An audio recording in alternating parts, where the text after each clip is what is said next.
Okay, Mackenzie, this is problem number 8, and it reads, which equation describes the relationship between x and y in the table below? Okay, so we have this table here. We have our x on top and y on the bottom. What this really means is we have these points, -8, 2, -4, 1. See, -8, 2, -4, 1. Okay, so what this also says is that when x is -8, y is going to be 2. When x is -4, y will equal 1. When x is 0, y is 0. When x is 4, y will be -1. And when x is 8, y will be -2. It's kind of like a t-table. I know you've seen lots of t-tables. Then they give us these 4 equations. Y equals -4 over x. Y equals -1 over 4x. Y equals 4x. And j equals y equals 1 over 4x. What happened to I? I don't know what happened to I, but I guess I was wrong, so they crossed it out. Anyway, so what we need to do here is, what we need to say is, if we take these points, they must work in these problems here.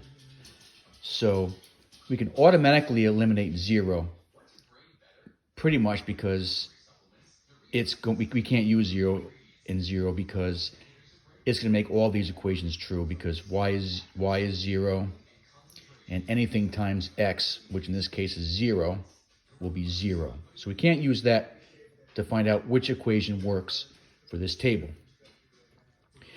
Now, if we take -8 and plug it into here, we have -4 times -8 makes y 32, right? So y equals -4, and x is -8, which equals 32. And we can see up here that that's not true. So we can cross that off. Let's take g. G is y equals -1 over 4x. Okay, so y equals -1 over 4. X is -8. So let's try that. We're going to plug in -8 for x. So as you know, I like to do my steps. So y equals -1 over 4 times -8 equals negative